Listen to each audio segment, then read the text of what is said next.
Estamos de volta com o Folha no Ar, aqui na Folha FM. Eu sou Marco Antônio Rodrigues, aqui conversando conosco, Aline Intorni e Jurandir Gonçalves de Oliveira, agrônomo. E voltamos também com a presença do Arnaldo Neto. Voltamos aqui com o nosso papo e falar mais um pouco do evento, né? Porque o evento é hoje e amanhã. E ele é aberto, qualquer pessoa pode participar. É muito interessante isso. O evento ele é gratuito, né? É importante destacar. Não tem uma consumação mínima nos bares, nada disso. O convite é para todos, né? Para que as pessoas estejam lá nos bares com as suas famílias, né? Que seja um ambiente divertido, extrovertido, para a gente trazer questões como essa que vocês estavam discutindo agora, né? A gente pede sugestão para o público para o evento do ano que vem. A gente vai acontecer, né, em maio do ano que vem novamente o evento. Por exemplo, a gente pode trazer essa questão da legislação, pode trazer alguém do direito para falar um pouco, né? É um tema muito relevante, o que a gente estava discutindo aqui anteriormente, né? Nessa palestra que o professor Jurandir vai dar, ele vai estar junto, né, com outras duas pesquisadoras também, exatamente para falar sobre alimento e comunidade, porque tem todas as questões da agricultura, né, do quão perecível é um alimento, e tem também toda a questão social que a gente está vivendo, né? Que o Brasil está voltando aí para o mapa da fome, infelizmente, né? A gente tem, né, uma situação muito difícil, né, no país. Então a gente tem uma pesquisadora que vai trazer essa discussão para a gente, que é professora da UF, né? Que é a Érica Almeida, e tem também a Érica Siqueira, que tem um projeto super interessante em Campos, que vai estar lá, que são as hortas urbanas, né, que é uma forma de produzir alimento e levar para a comunidade, né, em valores mais acessíveis, né, atendendo um número maior de pessoas. Então, exatamente trazendo essa discussão social que vocês estavam colocando. Essa horta comunitária, a horta urbana, e Arnaldo era muito garoto também. Em 1988, a campanha de garotinho para a Prefeitura de Campos, um dos principais motes da campanha dele era a horta comunitária. E que eu não sei por que não foi à frente. Chegou aí ao Jô Soares por conta da horta comunitária. Ele foi entrevistado no Jô por conta disso. Era um projeto espetacular e que não foi muito adiante. E continua sendo um projeto espetacular. A Érica Siqueira, ela vai trazer esse assunto das hortas urbanas. Ela tem um projeto, né, que envolve várias instituições, envolve a UENF, envolve outras instituições de ensino de campus também, e ela ocupa exatamente esses terrenos que estão vazios pela cidade para poder trabalhar essas hortas e produzir alimento. Esse tipo de evento, né, como o que está sendo realizado hoje e amanhã, ele tem o objetivo de desmistificar, né? Eu gosto muito também do trabalho de pesquisa agrônomo, porque ele faz o estudo na universidade, mas ele está lá na Baixada Campista, está lá no interior, onde a pessoa está trabalhando a terra, cultivando a terra. Então já faz essa ponte ciência, dia a dia, muito bem. A agronomia tem essa vantagem aqui na nossa região também. Eu queria que vocês falassem um pouquinho como que vai funcionar essa proximidade com a população. Quem pode participar, como pode participar, que horas pode participar, como que vai funcionar? A gente vai ter em cada uma das mesas redondas, né, 3 participantes, né, de um modo geral. Só uma que são 2, mas de um modo geral são 3 participantes. E primeiro eles vão trazer a explanação deles, né? Vão falar sobre o assunto, e aí depois é a vez da comunidade, né? As pessoas vão trazer suas perguntas, trazer os seus questionamentos. A gente distribui, né, caneta, papel para o pessoal fazer as suas perguntas. A gente também interage muito com as pessoas que estão na plateia, né? Os nossos mestres de cerimônia, que a gente brinca, né? São as pessoas que estão lá na frente apresentando o evento. Eles fazem sorteios para a plateia, né, exatamente para fazer com que as pessoas percam a vergonha e que vejam que o cientista não é só aquela imagem que a gente tem do Einstein, né, com cabelo espetado, com jaleco, com tubos na mão, né? O cientista é uma pessoa comum, como, né, todos os outros, né, que sabe responder algumas perguntas, outras não sabe, e está aprendendo com a comunidade também. Por isso que esse momento de trazer as dúvidas, né, de trazer as sugestões para o evento é tão importante. Eu considero o cientista, o Jurandir e a Aline, é como se fosse um artista plástico, que ele tem muito mais prazer em ver que as pessoas admiraram o trabalho dele do que propriamente o prazer financeiro de vender a obra. Quer dizer, você ter um reconhecimento financeiro em qualquer profissão é fundamental, você precisa viver. Mas o artista plástico, se uma pessoa fizer um comentário ruim sobre o trabalho dele, ele prefere não vender. Não vou vender para esse cara não, porque esse cara não admirou meu trabalho. Ele só está querendo comprar para vender na frente pelo dobro. Ele quer que eu me valorize. E o cientista tem muito isso, é o amor pela profissão que ele valoriza em primeiro lugar. É claro, né?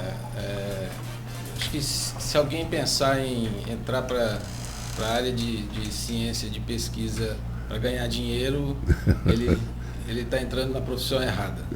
Não é por aí. Quem entra com essa visão não vai para frente. Não vai pra artista plástico também. Pode até ficar. Mas é o amor pela difícil, arte. Muito difícil. E ele só vai ficar se ele gosta do que ele está fazendo e está fazendo pelo gosto, bem feito. Exatamente. Então ele pode até chegar num sucesso financeiro, que eu acho que não é o objetivo. Não criminaliza ele. Não, de maneira alguma.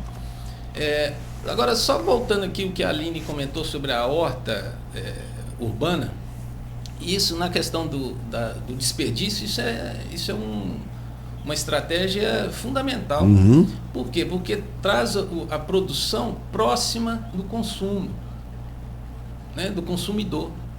Você produzir um alimento a 100 quilômetros de distância, a 200 quilômetros de distância, no Brasil, que é continental, a 1.000 quilômetros de distância, você trazer um alimento para o consumidor a essa distância, ele não vai chegar aqui, né, no consumidor com a melhor qualidade, de maneira alguma. Por mais que tenha um transporte bem feito, adequado para transportar aquele produto, ele não vai chegar com a qualidade que deveria chegar. E a horta urbana, que é dentro da cidade, próxima do consumidor, ela vai entregar um produto fresco, um produto de melhor qualidade, que vai diminuir o desperdício. Porque você trazer um mamão, não estou falando que a horta vai produzir um mamão, mas para você trazer um mamão do Espírito Santo, levar para o Rio Grande do Sul, não tem como esse fruto chegar lá com a mesma qualidade de quem consome ele aqui no Espírito Santo, aqui. Até porque ele tem que ser colhido até um pouco antes da maturidade, né? Exatamente. Ele vai ser colhido na maturidade, mas muito verde para poder chegar no consumidor no ponto de ser consumido. E esse período todo, ele vai sofrer dano. Durante o transporte, ele está sendo comprimido, está balançando, está sofrendo choque mecânico. Ele vai chegar lá estressado. Não é outro termo, não. É estressado mesmo. E esse estresse leva a uma perda de qualidade do produto. Sobre o ponto de vista seu, como agrônomo, qual a importância, por exemplo, de cada região se identificar com seus produtos, os produtos que são característicos da região? Por exemplo, a gente sabe que aqui, por exemplo, o abacaxi é maravilhoso. A gente sabe aqui que o quiabo é de ótima qualidade e às vezes... E outra coisa que você falou, que é o problema do transporte, por exemplo, uma pessoa chega e faz uma criação de galinha. Se ele não estiver próximo e comprar a ração num preço razoável, ele não tem preço, ele vai acabar quebrando. Aí a ração tem que vir lá do Mato Grosso, é um problema. Você cria uma granja e não tem uma fábrica de ração próxima para baratear o custo do produto. E aí tudo vai somando o preço, né? Vai aquele barulhinho da máquina. Tchac, tchac, tchac, tchac, tchac, isso. O cifrão vai ficando caro. O Brasil tem a vantagem, né, de ser muito grande, de ter climas diferentes. E você tem produtos que quando você vai lá no norte, lá no nordeste, você vai ver frutas que você não encontra aqui. Você pode até trazer essa fruta para cá, o consumidor vai consumir, alguns sim, porque isso vai chegar com um preço também maior, né? Não vai ser o mesmo preço que você teria se você fosse adquirir isso lá. Mas eu volto a falar, a qualidade não vai ser a mesma. Você poder consumir um produto produzido mais próximo do local de consumo, esse produto é de melhor qualidade. Nos Estados Unidos existem alguns produtores que colocam selo nos seus produtos, fruto amadureceu na planta. Uhum. O fruto que amadureceu na planta, ele é muito mais saboroso do que aquele que foi colhido maduro, verde, para poder amadurecer no caminho do transporte. E tem as tradições, por exemplo, nos Estados Unidos você tem aquelas fazendas de maçã, por exemplo, em que as crianças sobem na carreta, pagam uma mixariazinha, aí vão colhendo as maçãs, eles dão uns saquinhos, maçãs que você tira maduras da árvore e levam para casa. É outra tradição. A criança já está sabendo disso, coisa que às vezes o adulto aqui não sabe. Eu costumo comentar nas aulas, com os alunos, a gente sempre lembra, alguém comenta, eu comia uma mamão que era doce, eu comia uma banana que era doce, eu comia uma manga que era doce, e hoje não é mais. Não é tão doce como era antes. Na verdade, você comia a manga, a banana, o mamão, no sítio do seu pai, da fazenda do seu pai, do seu avô, do seu tio, que você pegava o fruto maduro na planta, no pomar. E você lembra disso, você tem uma memória afetiva disso, achando que era um produto que hoje não existe mais. Na verdade, existe, se você for lá no sítio, pegar, colher maduro e consumir ele na hora. Ele vai ser mais gostoso, realmente. Campos, uns anos atrás, 3 frutos que eram... Você tinha em qualquer... Na rua você tinha. Eu me lembro. Tinha na rua. Abio, sapoti e jambo. Você pegava, né, Arnaldo? Acredito que em São João da Barra, pitanga. Gente, pitanga, você colhia pitanga assim na camisa. É outro ponto pitanga importante. É natural dessa região. Natural da região. Da região. Tem muita variedade aqui. E pitanga, por exemplo, nativo. em Miami, quase todas as cercas vivas daquelas construções de Miami Beach são árvores de pitanga, pitangueiras. Só que eles acham que é veneno, eles não comem. Uma vez eu catando, uma senhorinha falou assim: não, senhor não come isso não, hein, que isso é veneno. Eu falei, não. Só não sabe, só não conhece. Esse é um ponto importante, Valorizar os produtos locais, valorizar os produtos da estação. Então, é um ponto que a ciência vem para incomodar, eu acho, um pouquinho as pessoas, cutucar um pouquinho as pessoas, que quem consome sapoti hoje? Quem consome abio diminuiu muito, a gente não vê essas frutas, porque essa cultura foi se perdendo. Então, eu acho que é um pouco desse aspecto que o Jurandir se referia também às questões culturais. A gente está, nos últimos anos, a gente quer aquele tomate bonito, aquela cenoura bonita, mas será que a gente não pode consumir outros produtos? Será que a gente não pode consumir esses produtos de uma outra forma também, que vão ter qualidade nutricional? Então, o cientista vem para trazer essas questões para a sociedade, para discutir com a sociedade, para mostrar que sim, são produtos importantes, que a agricultura familiar é importante, que consumir o que está perto de você está apoiando toda uma rede de produtores. Então, você está impactando as questões econômicas dessa região também. Sociais. Exatamente. Vai trazer esses outros aspectos. No evento, a gente tenta fazer isso. Está lá o Jurandir, que é agrônomo, a gente tem uma outra pessoa que vai trazer a questão social. Então, são vários cientistas conversando com a sociedade para trazer essas questões e fazer a sociedade refletir.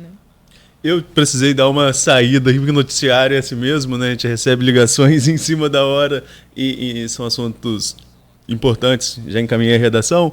Enfim, mas eu queria trazer um outro assunto. A gente está falando muito, até mesmo pela presença aqui do Jurandir, a gente está falando muito dessa questão do agro, da questão agrônoma. Mas o projeto ele trata de outras nuances também. O que mais vai ser discutido nesse evento entre hoje e amanhã? Quais são as perspectivas, quais são os temas que serão debatidos?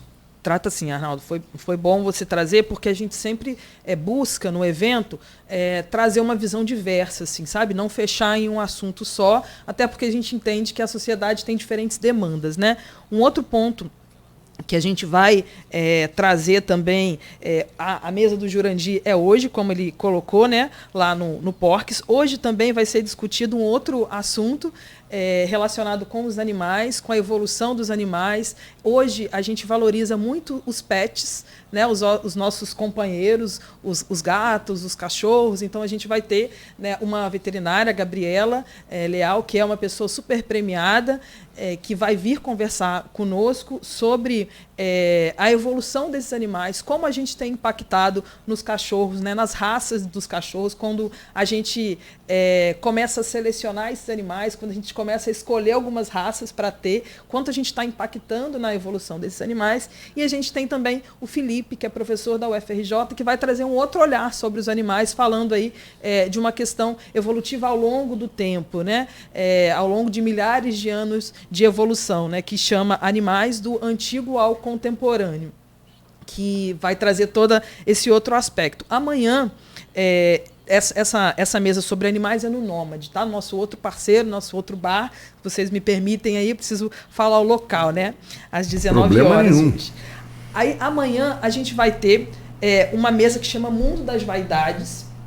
Nessa mesa a gente vai trazer o aspecto da saúde com um olhar social também, né? Hoje as pessoas cada vez estão mais tatuadas, né? Trazem tatuagens no seu corpo e dependendo da época dependendo da época, assim, eu não sei se vocês já sabem, antes eram tribais as tatuagens que as pessoas usavam. Hoje, né, são borboletas, né, nomes de pessoas, né, ao longo do tempo isso vai mudando. Então a gente vai ter uma pessoa trazendo o aspecto das mídias, né, como que as mídias influenciam esse aspecto da beleza, né, na nossa sociedade, que é a Shirlena Amaral, uma professora da UENF, que trabalha com esse contexto social da beleza, né, como que a contemporaneidade influencia nos padrões de beleza, as mídias sociais que são tão presentes hoje na nossa vida. E a gente vai ter, né, um dermatologista junto com a gente também, o professor Edilber, da Faculdade de Medicina de Campos, que vai, né, falar aí sobre os mitos. Exatamente, sobre os mitos e as verdades, né, da tatuagem. E eu tenho que aproveitar e agradecer a FMC, que são parceiros nossos desde o primeiro evento, né? O professor Edilber aí está sempre junto conosco. E também, né, com a participação do Instituto Federal Fluminense, aí o Jonas Terra, né, que vai falar aí sobre essas pinturas corporais, sobre um pouco da história que traz essas pinturas nos corpos, porque se a gente lembrar, né, os indígenas, né, já utilizavam essas pinturas, né, essas quando tatuagens. Você falou da tribal, a Nova Zelândia contribuiu muito com isso, né, aqueles desenhos neozelandeses dos nativos se espalharam pelo mundo em termos de tatuagens, porque são desenhos incríveis, né? E cada vez mais retoma-se isso, né? Cada vez mais as pessoas usam tatuagem, é algo que está presente no nosso dia a dia, né? Essa discussão vai estar acontecendo amanhã, né, dia 8, no Porques também. E fechando aí o nosso evento, a gente vai falar sobre tecnologias na ciência.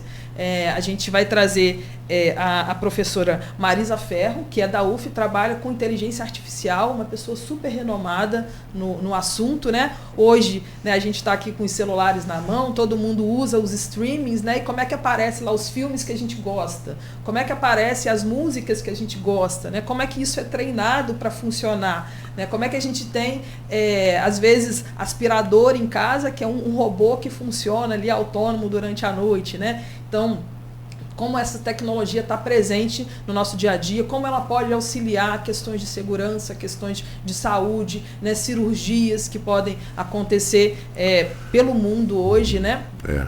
Principalmente agora com a vinda do 5G. Exatamente. Com a chegada do 5G, nós teremos exatamente o que você falou, um grande cardiologista vai fazer uma cirurgia aqui na Santa Casa de Campos, de São Paulo. Remota, sem delay, porque o delay pode matar o paciente, né? Você vê a pequena coisa. Agora, eu sugiro um assunto. Sim. Um tema de um debate assim, como é que as pessoas viviam sem celular? Então, a gente vai Como é que as pessoas viviam sem os tablets? A gente vai ter um professor lá... É muito difícil, ninguém consegue imaginar. Nem você e eu que vivemos sem isso um momento, a gente não consegue mais imaginar. Mas eu acho que a gente ainda consegue, mas tem gerações que não conseguem. Sabem, os pequenos, né, que já nasceram com o celular. Não sabem. Mas, como é que vocês viviam sem isso? Tem o professor Tiago Nunes, que ele vai falar exatamente desses softwares, desses aplicativos que estão super presentes na nossa vida, né? A gente faz corrida utilizando o celular hoje, né, para marcar quantos passos que a gente deu, né, o trajeto que a gente percorreu, né? Ele é do Instituto Federal Fluminense, é desenvolvedor de software e vai trazer todas essas questões. Eu quero te ver lá, hein, para perguntar isso para ele. Como é que a gente vai fazer para viver sem celular? Ele vai estar amanhã lá no Nômade, falando sobre essas questões, né, sobre esses aplicativos que são tão presentes na nossa vida hoje. E a gente ainda tem nessa mesma mesa o professor Tiago Venâncio, que vai falar sobre esse aspecto aí do DNA, né, da bioinformática, esses sequenciamentos de DNA que a gente viu tão presente aí durante a pandemia, né, o sequenciamento do vírus, tudo isso. Bom, nós vamos a um pequeno intervalo, são 8h29, para entrarmos no nosso último segmento aí, a gente tem tempo para bater mais um papo. É o Folha no Ar, com um oferecimento do Laboratório Plínio Bacelar, Clínica Proteus, Unimed, Plínio Bacelar Vacinas e com o apoio da Green Energia Solar. Neste mês da saúde do homem,